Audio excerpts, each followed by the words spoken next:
and welcome to podcast.init. We're recording today on May 4th, 2015. Your hosts, as usual, are Tobias, Macey, and Patti. Tonight, we're interviewing Ned Batchelder, the organizer of Boston Python Meetup. You can follow us on iTunes, Stitcher, or TuneIn Radio. And please give us feedback. You can leave reviews on iTunes. You can find us on Twitter at podcastdunderinit. You can email us at hosts@podcastinit.com, or you can leave a comment on our show notes. And we recently added donation buttons to our site, so if you'd like, you can donate to help us keep this show going. So we're going to get started with our interview now. And Ned, if you'd care to introduce yourself to our listeners, that'd be great, please. Hi, I'm Ned Batchelder. I'm a software engineer. I have been for a long time. I describe myself as crazy old. I have gray hair. And I've been involved in the Python community in a lot of different ways over the years. Right now I work at edX, which is an organization, nonprofit that puts university courses online. It was founded by Harvard and MIT. It's an all Python shop. We're all open source, so I get to have a nice intersection between my side interests and my day job. Great. Can you tell us about how you got introduced to Python? Sure. Well, let's see. About 15, 16, 17 years ago, I was working at Lotus on Lotus Notes. And someone told me about a system that had an interesting authentication control system, similar to what Notes did, but more complicated. And that system was Zope. And I looked at Zope and I thought it was interesting, but the thing that really stuck with me was the language that it was implemented in, which was Python.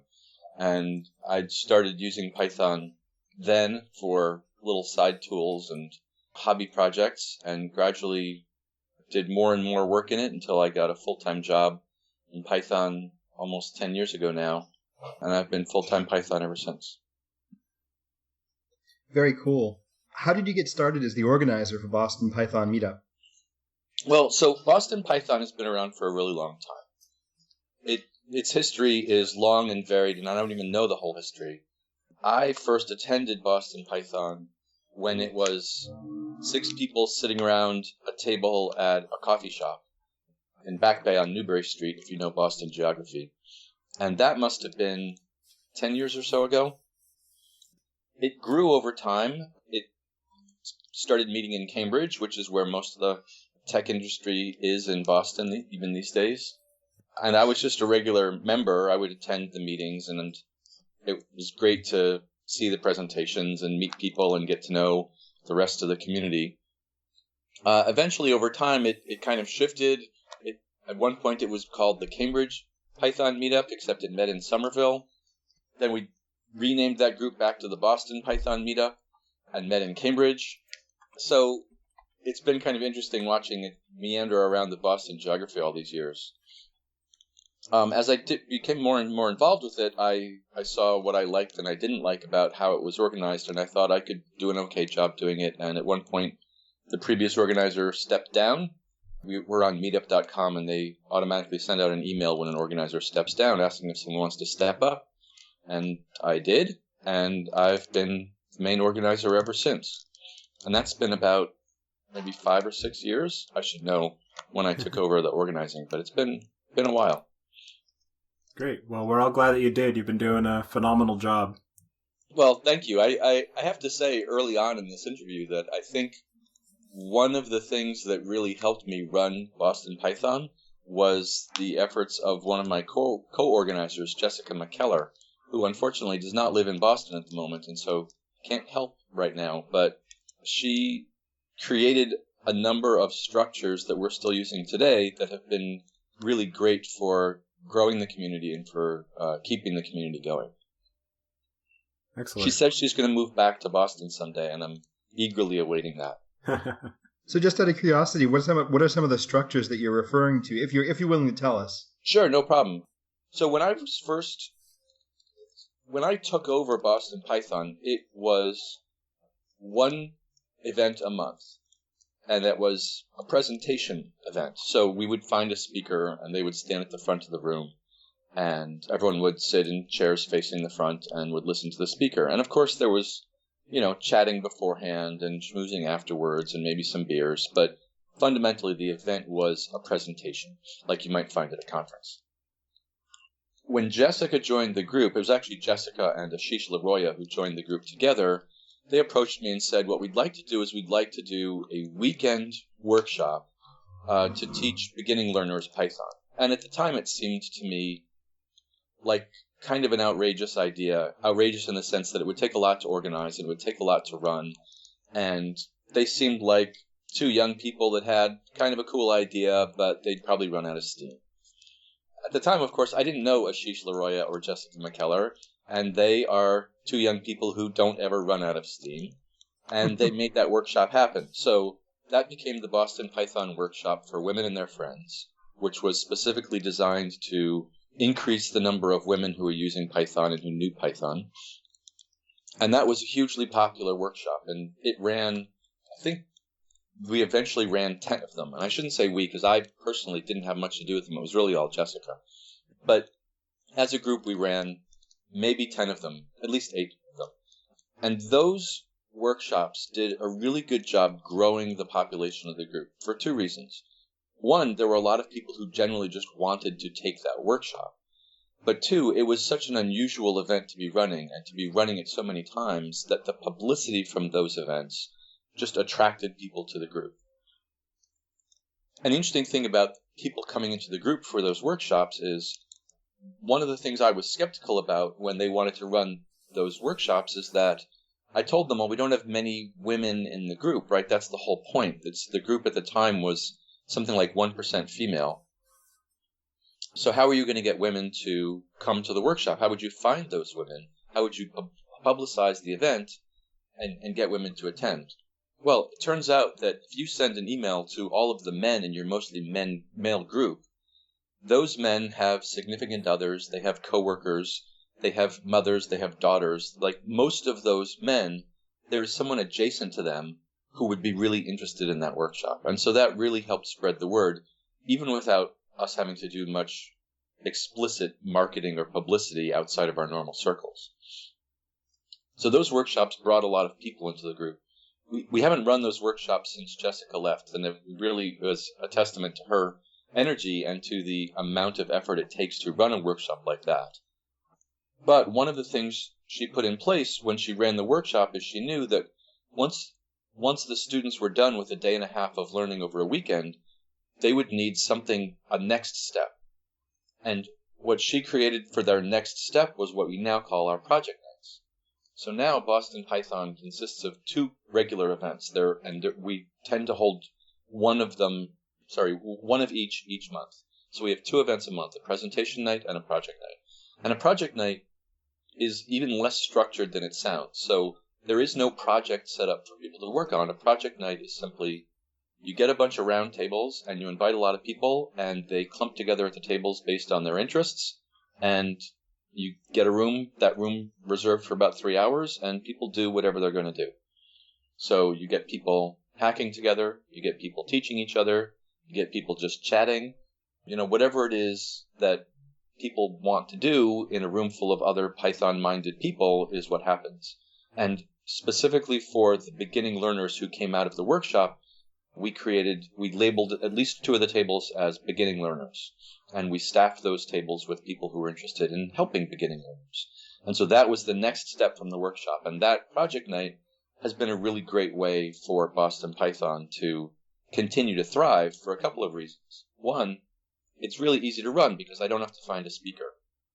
And 2, it lets people of very different levels find something that appeals to them. One of the problems with a presentation night is if it's a beginning talk, then the advanced people don't want to come. And if it's an advanced talk, then the beginning people don't want to come. At a project night, you can have 5 different tables set up, and there are beginners at one and advanced people at the other, and they're each getting exactly what they need. So it works out really well as a way to bring people together and to give people something to do at the event. So that's what, when I said that Jessica put structures in place, that's the main one that I'm thinking of, is that other half of our events these days are the project nights that she created specifically as a place for beginning learners to go as a next step in their learning.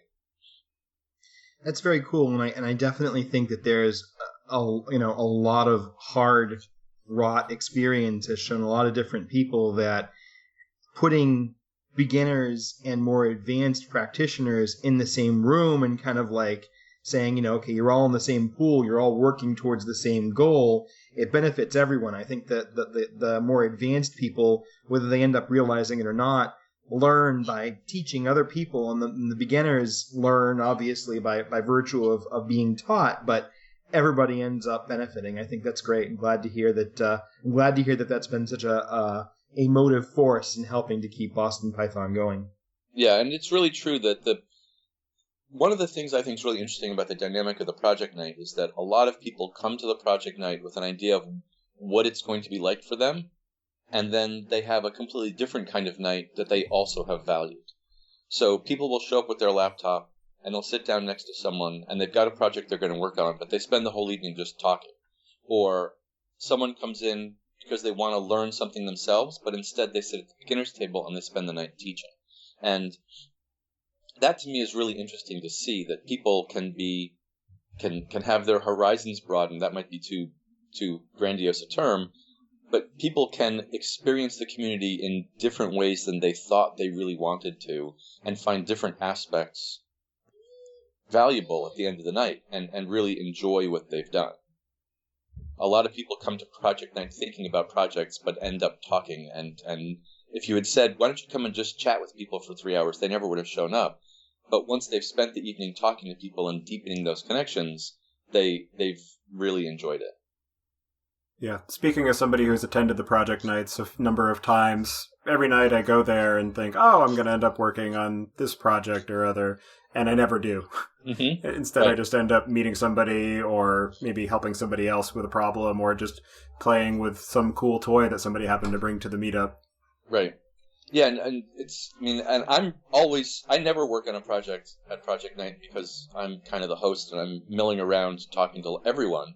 So I really enjoy being able to meet people and connect people, and tell someone on one side of the room that there's a person on the other side that's doing exactly what they need to find out, and et cetera, et cetera. So how much of your time ends up being dedicated to the Python community and the meetup itself? Well, so that's a good question. And I hesitate to actually count it because I might decide it's too much. So there's a couple of different ways that I'm involved in the Python world. And so as I mentioned, my day job is actually a Python job. I organize the Boston Python group. I'm the maintainer of coverage.py, which is my technical side project. So there's time that goes into that, which is really pro bono work for the community. And then there's various other, monitoring various communication channels. I like to dip into Stack Overflow a little bit, and the Python IRC channel on Freenode is very appealing to me right now. I used to closely follow the Python mailing list, although I've pulled away from that. I find it very interesting to see how people are interacting around this technical topic that I'm very interested in. And it seems like kind of an odd reason to be interested in people, because they are also interested in a programming language. But, there's no bad reason to be interested in a bunch of people, I guess. And so it might as well be, start with your interest in a computer and let that grow into an interest in people. So if I had to gauge how much time I spend outside of work on the Python community, it would probably be on the order of 20 hours a week, which is a lot. Yeah, but I understand it. That is definitely a lot. But if you think about the average person and like how many hours per week they spend, I don't know, watching TV, or even if you think about like the average person, how much time they spend commuting or something like that. Yes. I'm guessing that you're actually getting. It's not like, so on the one hand, you're putting this time in and it's selfless, right? Like you're not getting paid for this per se. Right. But I mean, I can even tell you just from doing this podcast that we've done, I feel like it has already paid dividends that are way harder to quantify than it might appear at first. So I can only imagine there's something like that for you. Yeah, absolutely. So you mentioned TV. So often when I'm watching TV, I'm also in the Python IRC channel, which is why, although I've watched all of Game of Thrones so far, I'm really bad at understanding the intricacies of the plot. Which is so if I watch with my family, they can help pull me along. No, absolutely. So I'm interested in these discussions. Hearing people talk about Python, whether it's the community or the language or the implementation of the language or the libraries around the language, or how do you solve a problem, or how would you compare it to a different language? There's all sorts of aspects that I personally find technically interesting. Being involved in the community gives me a depth of understanding that comes in a couple of different forms. So even though, for instance, I have been using Python for a long time and I know all about how it works. But even so, if I sit down with a beginner, whether it's in the IRC channel or in person at Boston Python Project Night or at PyCon after one of my talks, and I hear a question that they ask, that question often will be new to me because they are coming at it from a completely new perspective. And, to be blunt, often it's the wrong perspective, right? They've had some misunderstanding, but seeing how they have misunderstood something that to me seems so clear is a really good way for me to understand how they're thinking, to see what problems there still are in what we all take for granted as experts, and maybe gives me an idea about how to explain things differently the next time that will help other people understand things better. Programming languages are really, really esoteric, right? Python prides itself on being easy to read and approachable and all that, but easy to read for a programming language is really, really hard to read, right? We say print all the time without ever stopping to think about the fact that there is no paper and no ink involved. So what do you mean by print? Yep. And we just take it for granted, and we've just sort of internalized 50 years of computer history that if we think about it, we can get back to why we call that print. But to a beginner, that is complete nonsense. And right. So hearing beginners talk about things is a really interesting way to learn more about the language. Just like hearing experts talk about things is a really interesting way to learn more about the language. So I get that kind of technical depth from being in the community and seeing what people are talking about. There's also the new expert depth. So Python is continuing to grow and expand, and in all sorts of ways that I don't understand, right? So there's Tulip, which has become the new async thing. Guido is talking about gradual type hinting, which I still don't quite understand how that would work in a real-world scenario. There are alternate implementations of Python. There's the expansion of Python into data sciences, which I don't do either for a living or for a hobby, so it's all kind of foreign and exotic to me and looks like a fascinating solution to a problem I wish I had so I could use the solution. There's all sorts of new ways to explore even within this, one thing we call Python. And then being involved in the community also gets you involved with the people in the community. I know lots of people around the world purely because of my involvement in the Python community, either in mailing lists or in person at PyCon, or from having contributed to projects or from running Boston Python. And those people give my experience of the Python world a whole another layer of depth. Because, so for instance, I have this habit when I hear about a new library and I go to PyPI to look at the page about it, I immediately scroll down and see who wrote it. And oftentimes it's someone that I don't know, but sometimes it is someone that I know either by reputation or in person. And that just gives me another aspect, another way to understand that library, right? That person's reputation is attached to it. And by being involved in the community in a bunch of ways, I have contact with many more people, and that gives me a deeper sense of what's going on in the community. Absolutely. So dovetailing with the community aspect of the previous question, what are your goals for the Boston Python community?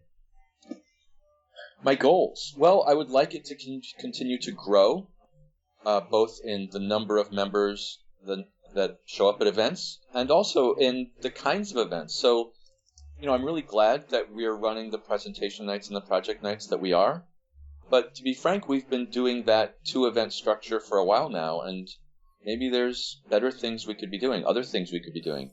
Maybe we don't have to get rid of those 2 things, but isn't it time that we added something else? So, for instance, one of the mailing lists I'm on is the group organizers mailing list, which has people from around the country talking about what they do in their user groups.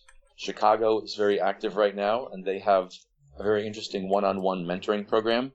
It runs, I think the detail is that they run it for a 3-month stretch where they get potential mentors and mentees. I guess if that's the word, it sounds like a big seal, but I guess that's what it is. Mentees. So they get potential mentors and mentees, and they get paired up for a 3-month stint of working together in some way. And I think Chicago has only just started this. I think they've done 1 round of 3 months and maybe are preparing to do their 2nd round. But that's a really interesting structure. And it would be great if Boston could try something like that. One of the things I've wanted to do for a while is to create smaller events, like a 5-person event that's organized not by me, but by a member that wants to get what I've been calling a study group together. And this idea started because I would get an email from someone who lives in the Boston area but far from Boston, let's say Lowell, which is about 45 minutes or an hour north of Boston, depending on the traffic. And they say to me, I really want to come to Boston Python events, but I work in New Hampshire and I live in Lowell, and it's just too much to come into Cambridge and go back. Is there anything happening in Lowell? And Boston Python isn't going to run a full-fledged event in Lowell because I don't think there are that many people in Lowell who would come to it. But there are probably 5 people in Lowell or near enough that if that person said, hey, I can't make it into the events, but I'm going to be at the Starbucks on Tuesday evening at 8, and I'd love to have 5 people show up just to chat about what you're working on. You could probably get 5 people to do that. So I've been trying for a while to build a website, and when I say I've been trying to build a website, what I mean is I've been trying to cajole people into building a website for me that would let people organize those studies. And I think that would be really interesting to see what we could get done, what could happen with 2 to 5 people meeting in an ad hoc way for whatever reason they want.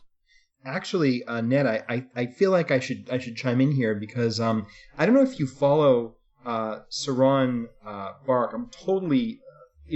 I'm completely mangling her name, which is a real shame. It just proves how insular I am. But as an average American, but she's doing this amazing thing called Code Newbies. I don't know if you've heard of it or seen it. I haven't. Okay, I will. I actually picked it last episode, and I will toss you a link. And what's kind of amazing, she runs a podcast. She does a weekly Twitter chat. They have a discourse forum, and it is this whole kind of, to say it is a community. I guess it is one community, but it's one community with a multiplicity of different mediums, I guess, for all oriented towards helping people who are learning how to program, who are trying to even go beyond that and get a career going in the tech industry, doing everything that it takes to help them achieve that goal. And one of the interesting things is she runs, in addition to having the podcast and the Twitter chat, she runs a discourse forum. Mm-hmm. And in that forum, there's a whole section for study groups. You get a bunch of people who are going to get together and say, let's go read and work through, a structured interpretation of computer programs, or let's go work through beginning Python, or like learn Python, or whatever it is. Yep. And they've had great success with that. And it sounds like this is the kind of thing that you're hoping to do, but on an in-person kind of local level, right, which would be great. Yeah, exactly. Although it doesn't have to be beginners, right? One idea is, I'm a computational biologist and I work at the Broad Institute in Cambridge, and there's probably a bunch of people right here who want to talk about Python. So let's get together and talk about Python and genomes or whatever. There's all sorts of reasons why people might be so finely sliced that 5 people is the right number to get together for geography or time or interest or skill level or whatever. Absolutely. It's funny that you would drop that particular institution as an example. I worked for the Broad for 5 years, and and there were a bunch of people there who were really excited about Python. I'm guessing it's no accident that you mentioned this. Well, I mention it because, first of all, I'm really proud that I know how to pronounce the Broad Institute. For listeners, it's spelled Broad, so if you're not in the know, you'll say the Broad Institute.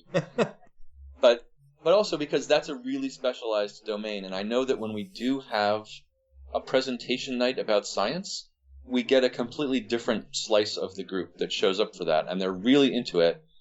But for the most part, our presentation nights are not scientific enough for them. And so maybe they want to have something off to the side.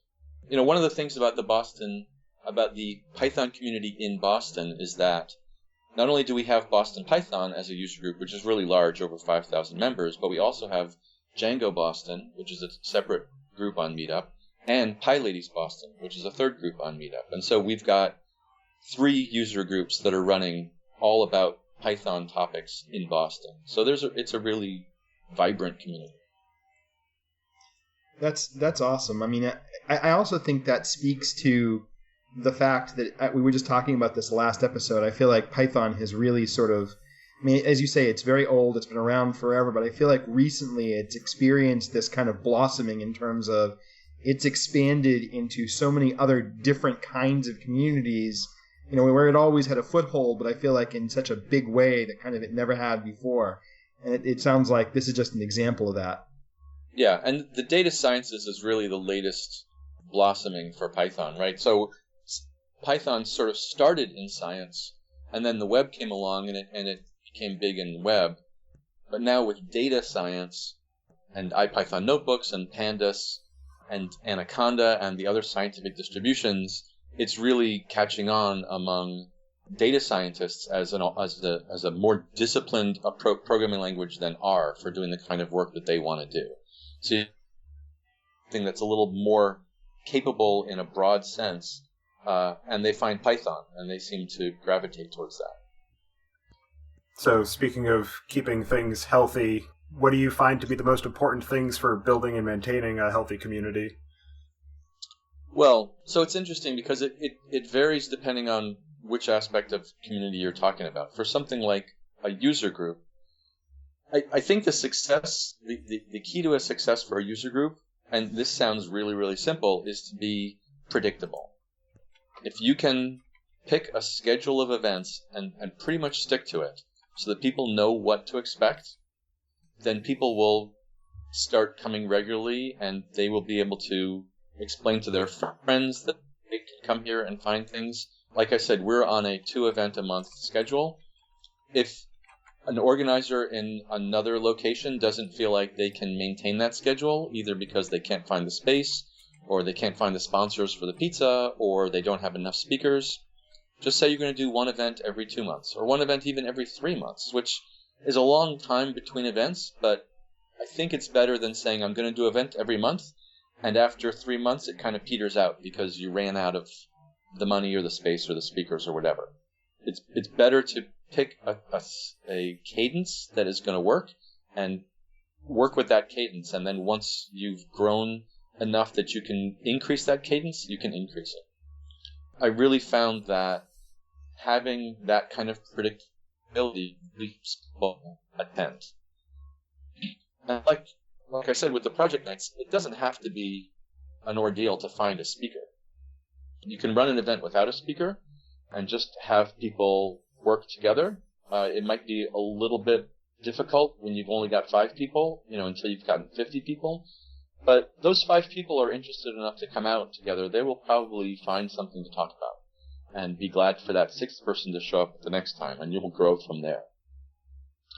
And on the subject of speakers, a big point of mine is that when there are people sitting and listening to a talk, they're probably thinking of themselves as different than the speaker, that the speaker has some form of expertise or authority that gives them the right or the permission to be up in front of everyone talking for 20 or 30 minutes. And then the people in the audience feel like they don't have that permission or authority or expertise.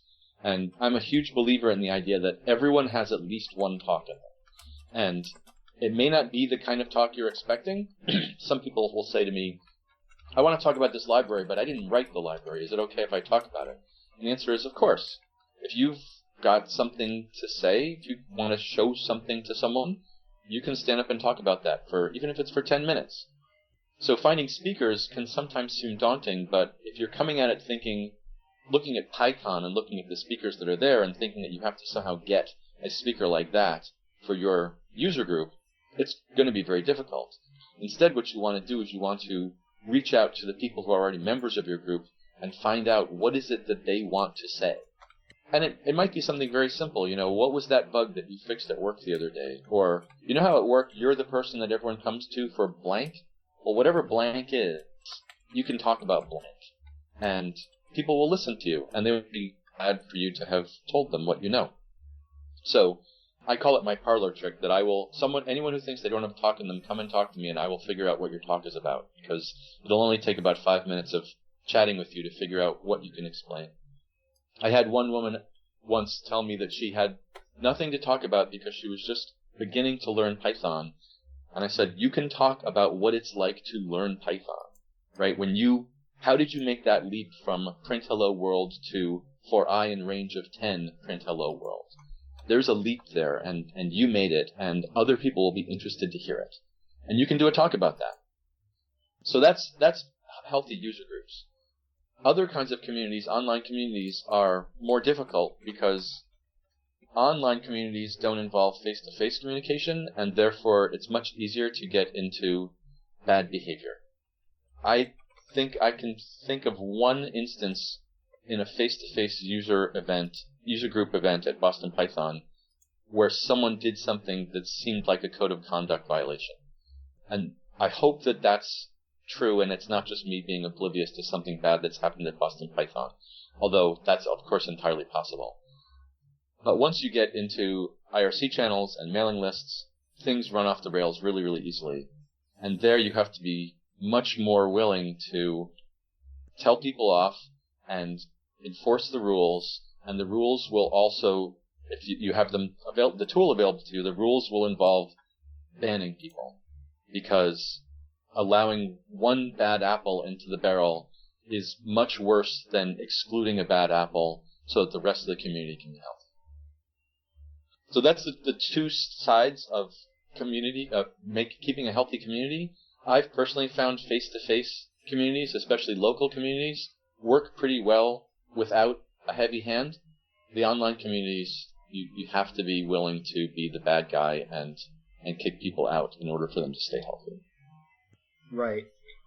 It's interesting talking about, going back just a couple of points there, to everyone having one talk in them, and if you learn something, tell other people how you learned it because they might find it interesting.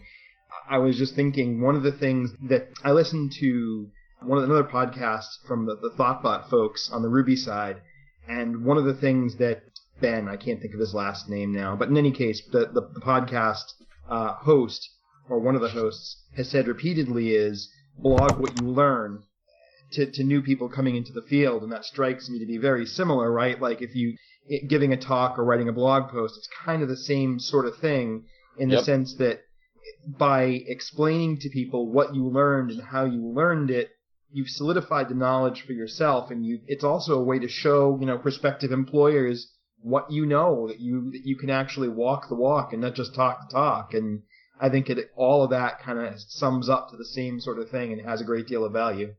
Right. And I found in my own writing and speaking that I learn a lot by doing the writing and doing the speaking. So I've done a lot of PyCon talks over the years, and the one that's probably the most popular still is the one I did, I think, 3 years ago about Unicode.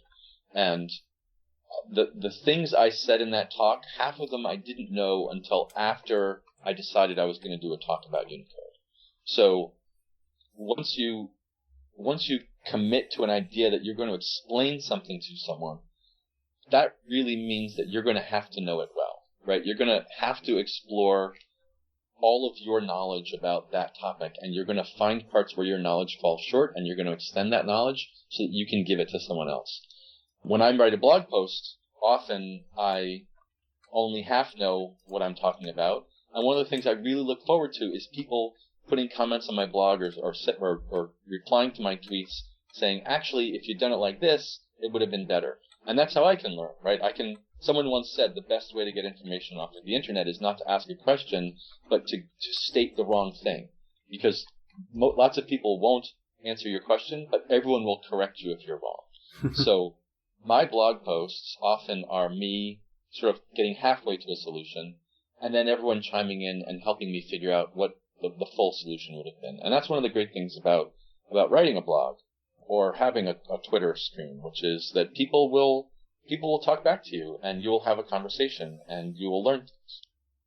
So I definitely encourage people who think they don't have something to talk about at a user group to pick something that interests them, no matter how boring you think it is, and you will give a good talk about it. How do you keep people engaged outside of the monthly meetings? I'm not sure I've done enough to keep people engaged outside of the monthly meetings. We have a Twitter account, we have an IRC channel, and we have both the meetup.com mailing list and a separate mailing list that we set up at python.org. And we set up the python.org one because we had to turn on strict moderation for the meetup.com mailing list because of recruiters sending out, the usual recruiter stuff. And once you turn on that moderation, it becomes very difficult to have an organic conversation where members are talking amongst themselves about actual topics, because every email has to be approved for going out, which means that someone asks a question, and if I'm not looking at the moderation queue, there'll be 5 answers all stuck in the queue, and then they'll all go out at once, and the conversation's very stilted. So I created a separate mailing list at python.org. It's boston@python.org. And we've got about 220 people subscribed to that mailing list, which is not bad for a mailing list, although out of 5,000 members of the user group, it's a tiny fraction of the entire membership. So I continue to send out email messages reminding people about that mailing list. And it gets very little traffic, maybe one message a week. So I'm not sure there is much that people are doing as a group outside of those events. We have 2 events a month, so people can, show up pretty regularly, and we do have some people who are quite regular in attending the events. I would like to do more. I mean, that's like I said about growing the group. I would like to see other kinds of events. For instance, one thing we've never tried is just a purely social event. Hey, you're a member of Boston Python? I am too. Let's go see a movie. It doesn't have to be about Python. Who knows? I mean, that's not the kind of event that comes naturally to me. But maybe someone else wants to say, I'll run that for Boston Python, and I would be glad to have someone step up and propose a completely different kind of event that we could run alongside the 2 we already have. Absolutely. A Boston Python board gaming night or something like that. I'm sure that would be huge. I'm surprised we haven't had a board game table at the project nights. One of the tables we often have is a puzzle table. One of our members, John Bohannon, is a huge puzzle fanatic, and he likes both collecting physical puzzles and writing new puzzles. So he's written a number of puzzles for the project night, and we've collected them at puzzles.bostonpython.com. And when he comes, we'll turn his table into a puzzle table, and people just sit around and solve puzzles. Yeah, speaking as somebody who has tried some of his puzzles, they're all very fun, and some of them are quite brain-twisting. Yes. Well, John's very good at writing a puzzle that starts out really simple, and then has sort of 4 or 5 levels of difficulty, where the 5th level is, this is actually impossible, and if you could do it, we'll give you a PhD right here on the spot. So, what do you like the most and the least about the Python community, both locally and at large? Well, so at large, the Python community as a whole, worldwide, is known for being very progressive. And I don't mean that politically, although it probably holds, but what I mean is that I think they tend to be at the forefront of the social issues that surround technical communities. So it's probably no surprise to any of the listeners of the podcast that technical communities tend to be not nearly as diverse as the general population. The people who are in the minorities in the technical community, whether by gender or by race, find them very difficult to break into, find them difficult to stay in. They find them difficult to bring new people in. The Python community, I think, has been a leader in helping to change that. So, for instance, the last 2 years at PyCon, we have had 30% female speakers at a technical conference, which is astounding. It may be even more amazing if we could get to 50% to match the general population, but a technical conference with 30% female speakers is really unusual. So I'm really proud of the Python community for being that intent on addressing those issues, talking about them and doing things to fix them. So that's the thing I'm most proud of. I personally am very engaged in trying to make Python as a community as welcoming as possible. One of the things that interested me about the IRC channel originally was the bad reputation it had, and to study that from the inside and to see what could be done to improve it. And I think it is improving. IRC is a harsh medium to begin with, but people can still be nice on it. So, and I would like to think that we're improving that way. So those are the things I like about the worldwide community. There's a downside to being at that much of the forefront of the social issues, which is that we can get caught up in debates and struggles over those very issues. Even today, there is a turmoil on the Python Software Foundation mailing list about the current election for the board of directors and some missteps that were taken and what to do how to fix it and whether we're doing the right things to fix it or we're making it worse to fix it. And I haven't gotten involved in that whole debate, but I see it happening. And I see people getting very angry at each other because they feel very strongly about all of the issues. So other communities maybe would have dealt with this by just having some leader say, everyone shut up, we're going to do it this way, and I don't care what you think. And that would be good. The Python community deals with it by everyone having a very strong opinion and wrangling very hard over the philosophical issues and how best to be fair and inclusive and do the right thing. And that, unfortunately, can also lead to bad behavior and strong opinions and hurt feelings. And, that's a downside. I don't know that there's a way to have a community that could push forward through these issues without that downside, but it is a downside. As long as in the end analysis, when the debates are over, everyone sort of says, well, we were all we were all trying to do the right thing, and puts their differences aside and moves on and doesn't harbor resentments over it. That's the important thing, I would think. That is the important thing, and we'll have to see how it comes out.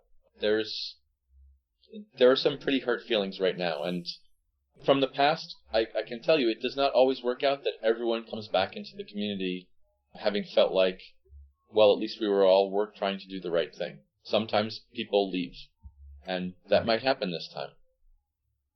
And sometimes, and occasionally, as bad as it is, when a community loses a person who has been a real driving force and who has done a lot for the community, sometimes that's okay too. I mean, obviously it's sad when it happens and when there's hurt feelings and strife, but sometimes, I can't help but think of, and I know some people really hate Steve Jobs, but I'm going to mention Steve Jobs here anyway. In his presentation, his speech before, I want to say it was Stanford graduating class, where he talks about, in this case, something way more weighty than leaving a software group, but he talks about death being one of the great change agents. And I think sometimes, in these organizations, sometimes in order for them to evolve, sometimes people need to leave, right? Like sometimes people need to move on and make space for a new viewpoint, a new opinion, someone who doesn't have that baggage and can just sort of say, well, okay, what do we need to do? Let's move forward. Yeah, I don't know how this particular turmoil is going to work out, sort of what the long-term effects are going to be. It's painful to watch, but yeah, it has to happen sometimes. There's no way around it. I mean, if you're going to have a large group of people, all of whom feel passionate about something, and who are willing to put in energy to something, there's bound to be conflict, and there's bound to be people who suffer because of that. Like I said, locally we haven't had that kind of conflict. I'm hoping we don't, but that might happen to us too as a local group. And if it does, we'll just have to try to be open and honest with each other and listen to each other and, try to do the best we can. Anything's possible, but I think size can help, right? Like, I mean, there's a difference in scope between the Python Software Foundation, which is this organization which touches so many thousands of people, and Boston Python. Not to say that it couldn't happen, but just I think in this case the size actually is to our benefit. Yes. Right. I mean, we are a large user group of over 5,000 people, but it's still much smaller than the Python community worldwide. Right. Okay. So on slightly happier topics, perhaps not entirely, but how do you strike a balance between sponsors and the rest of the community? Do you have policies around sponsored presentations or talks? Oh, absolutely. So we tend not to do sponsored talks, and let's back up. So first, it was very interesting to see what happened in Boston Python. So one of the things that has been a great benefit to Boston Python is the Microsoft New England Research and Development Center, which has the acronym NERD because they're really clever. They provide free space to us, and that's been a great help for us growing, because it meant that we never had to worry about where are we going to find space this month, and that space can hold up to 300 people, so we can hold really large events. When Microsoft first had that space available, remarkably, they also always bought us the pizza. So we had free food and free space every month, and that was amazing. At some point, Microsoft decided they couldn't afford the pizza somehow, and I was really scared at that point because I didn't know how we were going to pay for the pizza, right? We didn't have any infrastructure in place. And at first, we were just collecting money at the door. We just passed around an envelope and hoped that people donated enough money. Eventually, though, we grew a separate mailing list of people who were trying to hire Python developers. And people who are trying to hire Python developers have a hard time of it because hiring developers is always hard these days. And they're willing to spend money to get in front of developers. So we now have people paying for pizza in order for the right to stand up and talk about their job. And one of the things I like about that transition from Microsoft buying pizza to sponsors buying pizza is when Microsoft bought the pizza, we were a community of users. Now we're a community of users and a community of companies. And we really do have a number of companies in the Boston area who really feel like members of the group. Either they've done something unusual for the group, or they consistently show up, or their employees consistently show up, or for whatever reason, it feels like a company as a member of the community. I'm really grateful for that because, we're all hoping to get jobs and we need to work, and so companies are an essential part of the Python ecosystem in Boston or any town. But that said, we do only provide a minute speaking slot for companies that are sponsoring.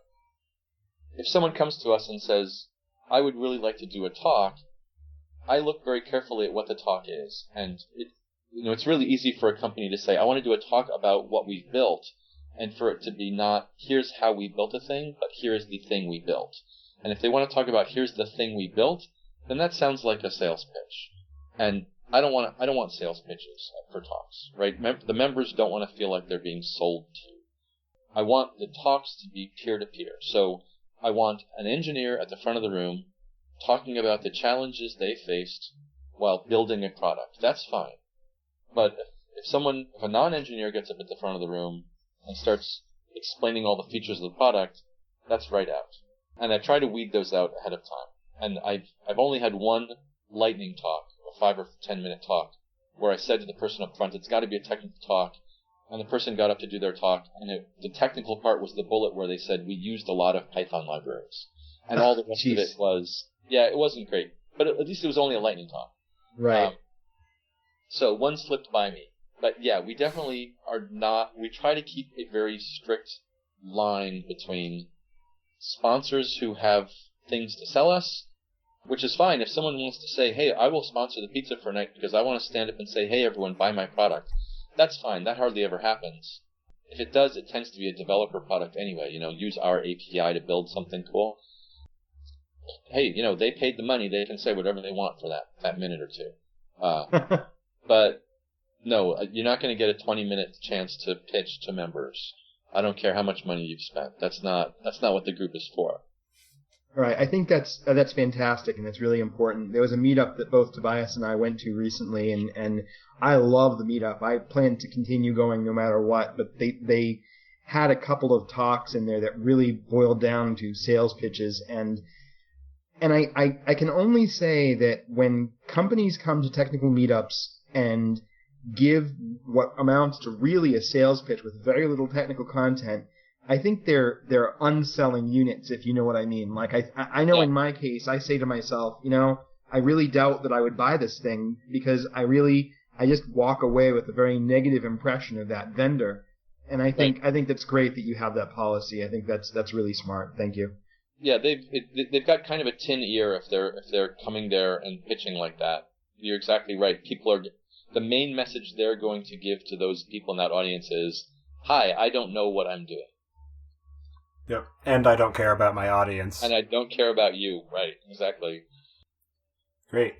So, if I or any of our listeners decided that we wanted to start our own local community, how would you go about getting started with that? So, there's a mailing list at python.org, group organizers, which has lots of people on it from around the country and around the world who run local user groups. They are a good source of advice and encouragement. The way to get started is first figure out how you can get the word out in your community, right? There's going to be some way that you can let people know that something's happening. And meetup.com, which has some downsides, is really good at that. If you start a group on Meetup, they will send an email to other people in your geography who have or members of groups that have similar tags to the tags you've put on, saying that there's a new meetup group. So you'll get some members just from there. But you'd also like to figure out, are there universities nearby that have computing clubs? Is there a mailing list of, just 20-somethings in the area? I mean, I have no idea what would be the right way to start. I've never started a group. I took over a group that was already in full swing. But you need to get the word out, right? You need to let people know. And tweeting things can be a good way. And if you get onto a tweet stream that has enough followers, some fraction of those followers will be in your area and they will hear about it and come. You want to have food. So what I've definitely found is the difference in attendance between an event with food and an event without food is huge. Sometimes after our presentation nights, we head over to a bar. And some nights that is sponsored, meaning that the beer is free. And on the nights when it is not sponsored, no one goes to the bar. So people will definitely show up if you give them free food or free beer. And if you have to find a sponsor for that, who's an employer in your area, even if you have to collect payment from people at the door, at least if you have food there, then they can fit it into their email. And other than that, be predictable, think with an open mind about what might interest the people that you're trying to attract. It doesn't have to look like a tiny PyCon. It can be other kinds of activities. And do it on a schedule that you can sustain. So be predictable and know that it's going to start small and it's going to grow. Right? Boston Python has 5,000 members now, but it didn't always. The first time I went, there was 6 people sitting around a table at a coffee shop. It'll grow from there. That's great. So, getting more general for a moment, what's the state of Python from your perspective? Well, Python, so I mentioned before about the data science aspect. Python seems to show no signs of slowing down. There was a while back there where it seemed like it was sort of Python and Ruby in the web space, and now I get the sense kind of that a lot of the Ruby people are now off onto Node.js, while the Python people are still using Python. And meanwhile, the bioinformatics people are picking up on Python, and the data science people are moving from R to Python. And, Python seems to continue to find areas where it can thrive. And it seems to be living up to its reputation as a general purpose tool that people can pick up and do pragmatic things with. And that's why it seems to find new footholds in new domains like it's been doing. It's, I guess, 24 years old now, Python is, which is pretty old for a programming language.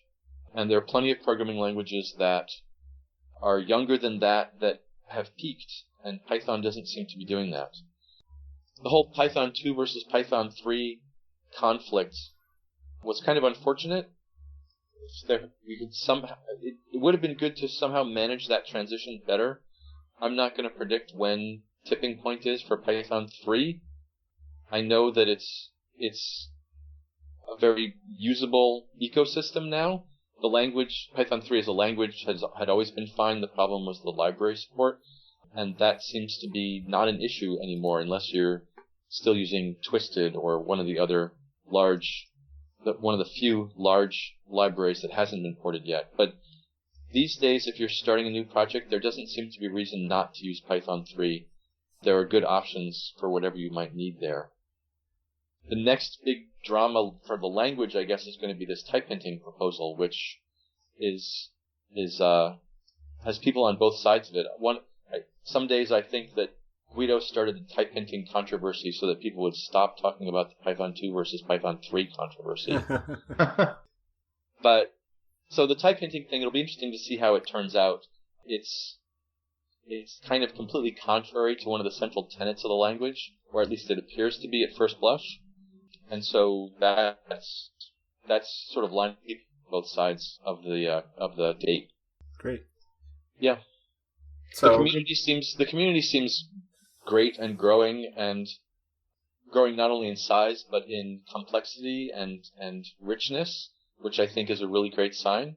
You know, the fact that the diversity at PyCon is continuing to grow, I think heralds really well for the future of the language as a whole. So, I just wanted to say one thing briefly about the, the way you see it. Ruby people are moving on to Node. You're not wrong, and I have to say this because I'm relatively new to Python. I've been a Ruby guy for years and years and years, since the late 90s, early 90s. And I've only gotten into Python over the last 5 or 6 months. And I have to say, I really love the language of the community. I'm really, really loving it, which is part of the reason I chose to do this podcast with Tobias.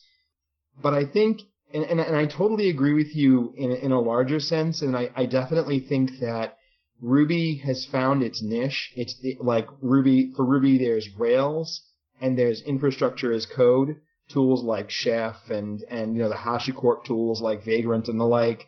And that's kind of it, right? Like, it's still thriving in those two niches, but it's not growing into new areas like Python is. And I just want to say one thing about people, the Ruby people moving on to other environments like Node and such. I think there's an important distinction there, right, between sort of, yes, the luminaries in the Ruby scene are very publicly sort of like, they're no longer blogging about Ruby. They're blogging about Go or Rust or Node or whatever other thing has struck their fancy that they're now learning about. First of all, a lot of these people, their day jobs are still writing Ruby on Rails code. Mm-hmm. And secondly, I feel like it's sort of, I'm going to reuse a phrase from Scott Hanselman. He talks about, and I think he might have even taken it from somewhere, the cold dark matter programmers, right? Like, there's those of us who kind of live in this very forward thinking kind of bubble of, we read blogs, we listen to and or make podcasts, we run user groups, we are heart and soul, bleeding edge technologists, but there is this huge corpus of people who aren't bleeding edge and who are going to be using the technology that from many people's perspectives is kind of tired for many years to come. And I think there's a tremendous installed base now of Ruby on Rails code out there, and that's not going anywhere. So I totally agree. I think that Python is burgeoning and blossoming into all kinds of new amazing areas, but I don't want to make it seem like Ruby is dying on the vine. It's not. It's just that it seems like, from my perspective, it's found its niche or niches, and it's thriving there. Yeah. And, this is a bad habit, that people get into, where they set up competitions and choose a side and then talk trash about the other side without necessarily actually having any real information. And one of the downsides of being as heavily embedded in the Python community as I am is I really don't know that much about any other programming communities. So I shouldn't say things like that about Rails. It's great that Python is thriving in the areas that it's thriving in. I should leave it at that. No, I mean, I know that there was no malice in what you said, but I totally agree with you. I think, and I would actually encourage you. I know you're already putting in 20 hours a week, so it's not like you can say, hey, I'm going to go spend yet more time learning another thing. But I would definitely encourage you and everyone who listens to this, if you are heavily embedded in one language camp, go play with another language, right? Like, I mean, you don't have to necessarily invest your heart and soul into it or spend huge amounts of time, but just sort of dip a toe in. And I mean, this is something I've been telling Ruby people lately. Just take a look at some of the Python stuff out there. You don't even have to like the language. I kind of don't even care that the typical, each side has little ranting points that they use when they're ranting about the other. For Ruby people, it's syntactic white space, and for Python people, it's often the glyphs and monkey patching. And it's just kind of okay, I understand, but put down the torch, and put down the pitchfork, and go take a look at some of the amazing things these folks have built. And I feel like that should apply equally on both sides, because the Ruby folks have some really great toys, and the Ruby language has some aspects of it that are incredibly elegant and worth at least understanding. You may walk away and say, I really don't like this. I'm never going to choose it as my go-to programming language, or whether it's Ruby or Go or Rust or something else. I feel like we all need to kind of break out of our comfort zones and do everything that we can to kind of put aside that partisanship. I feel like in the era of the polyglot programmer, it is to our mutual benefit to sort of start regarding these tools as exactly that, just tools. Mm-hmm. Yeah, you're absolutely right. All right, so last question. Just wondering if you feel or think that Boston will ever have its own regional Python conference, because I've definitely been seeing a number of local and regional conferences popping up all over the place, and so far Boston is noticeably lacking in that department. That's right. So there's Pi Ohio and Pi Tennessee and Pi Texas and Pi Gotham in nearby New York City. And Boston's never done that. And we've toyed with the idea. We actually toyed with the idea of making a bid to bring PyCon to Boston. But we never pulled the trigger on it. And so that would require someone stepping up to do it. I'm not that interested personally in making it happen, just because it's a lot of work to make the usual user group happen, and the usual user group, I think, is a really good way for the local communities to stay connected. I'm not sure how much an annual regional conference that would bring people from all over the country potentially, how that feels as a local event. Now, part of the problem here is I've never actually been to one of the regional Python conferences. I've never been to Pi Tennessee or Pi Ohio or Pi Texas. And maybe if I went to one of those, I'd have a better picture of what it's like and what it would mean for Boston. But my strategy has been to have Boston Python be kind of like a regional conference spread out across the year, rather than a once-a-year event. Now, if someone listening to this thinks, hey, we should totally do it, and wants to get in touch, bring it. Let's try it. Absolutely. I just wanted to say, I think that, just to sort of aid and abet what you're saying there, running a regional conference is a tremendous amount of work. And beyond work, it requires a significant financial investment, right? There was actually a Boston RubyConf, I don't want to say 2 years ago. Tobias and I actually went to it, and it was awesome. It was really, really, really, really, the quality of the speakers was very high. It was great. It was a great venue. It was just a really good time. And unfortunately, the people putting on the conference kind of took a bath financially because of one misstep, essentially, around, I think, hotel room booking or something like that. You've convinced me not to do it.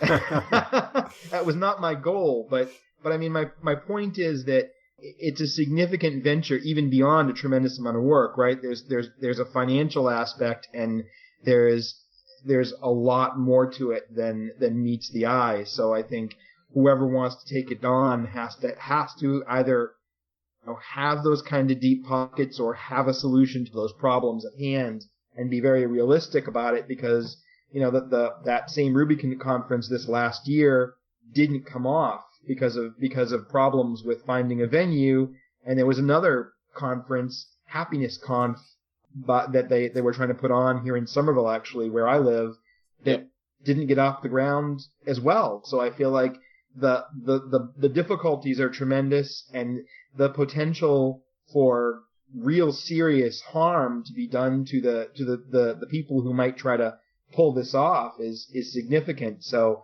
it's good to just sort of, be aware of what you're getting yourself into if you say, yeah, gee, I'd really like to do this. Yeah, it's definitely a big undertaking. And we're putting a conference together at work, so I see what's going on there, and I understand that it's a big deal. Shall we switch to the picks?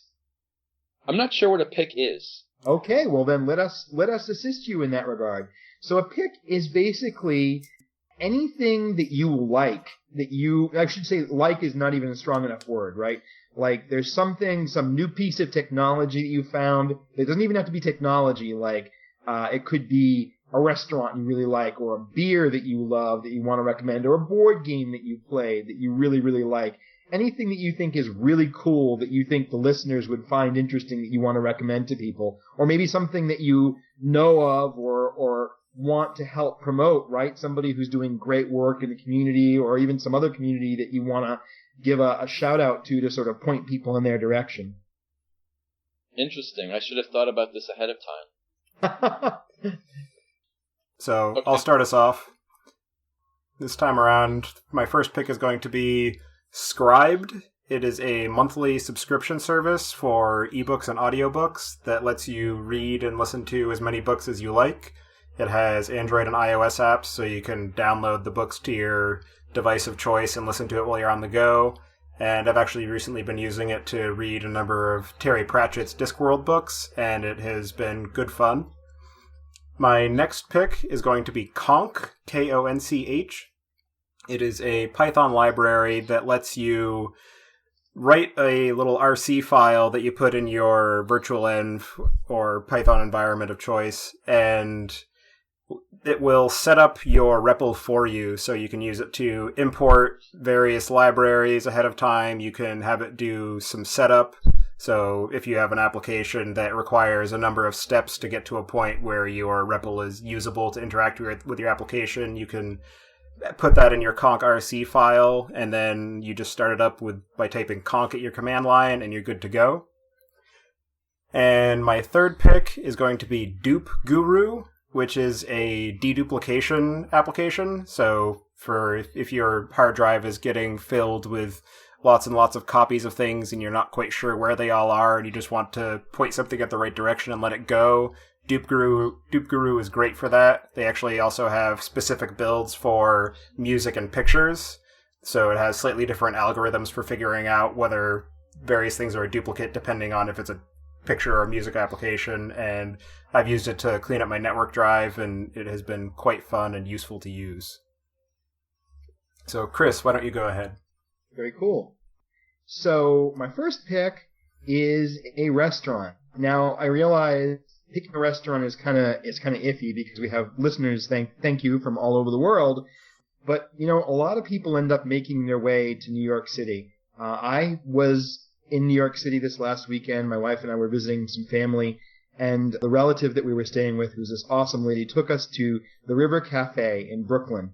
And what's so cool about this place is you are literally sitting in a cafe underneath the Brooklyn Bridge. So you're overlooking the river that the Brooklyn Bridge goes over. Just to show you how clueless I am, I don't know what that river is. But in any case, the cafe... I'm sorry? It's the East River. Oh, thank you very much, sir. I appreciate that. I am a New York newbie. I grew up in Manhattan. Oh, there you go. Thanks. the cafe is filled with flowers inside and out. The food is just amazing, and you get to look out over the river and look up to the bridge, and it's an amazing place, and it was one of those kind of magical moments that I will long remember. So I love that place. I highly recommend it. My next pick is something called Pythonista. I know a lot of tech people are really down on Apple and iOS devices, but I love my iPad to bits. And this is a Python development environment for the iPad. Not like running on a computer where you cross-compile or something. It is a self-hosted development environment. They've optimized the keyboard that the application presents for writing Python.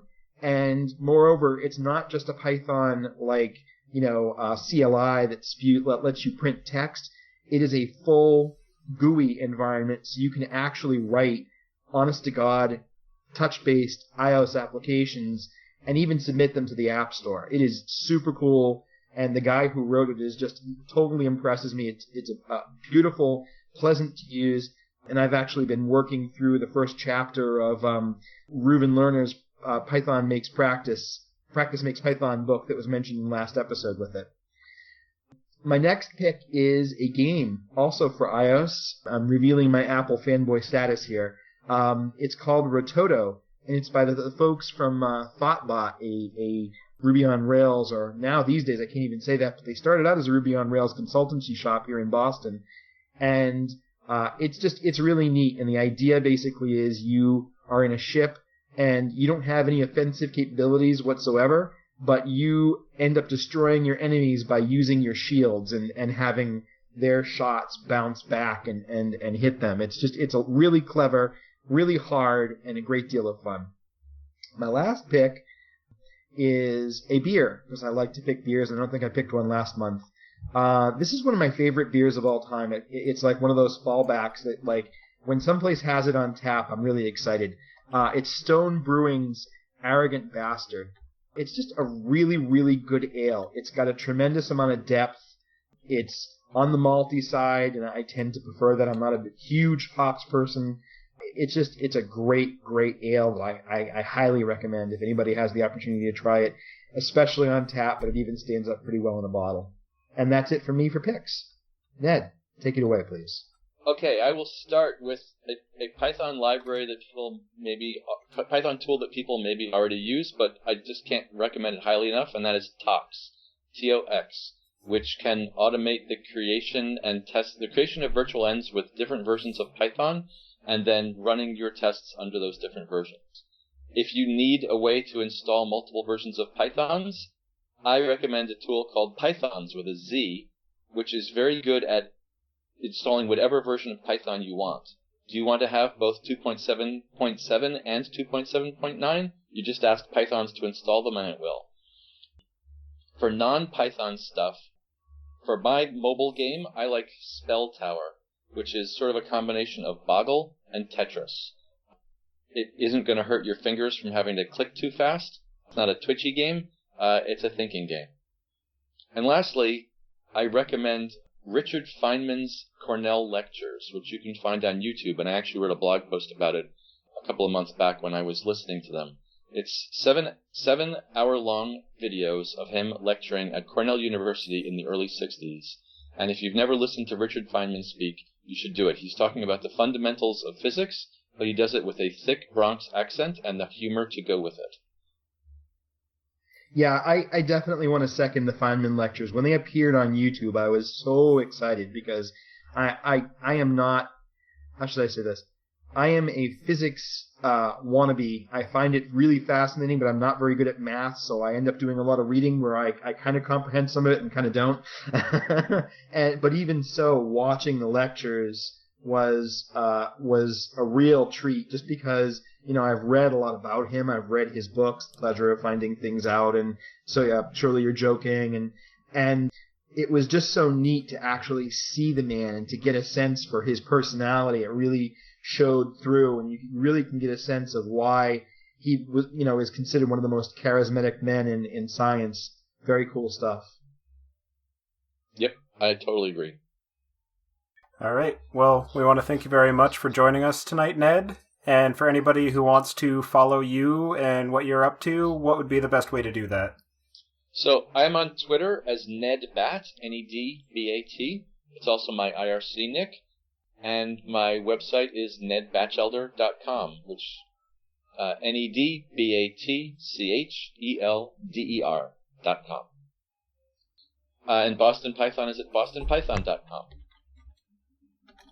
All right. Well, again, thank you very much for joining us. I'm sure our listeners will greatly enjoy listening to this episode.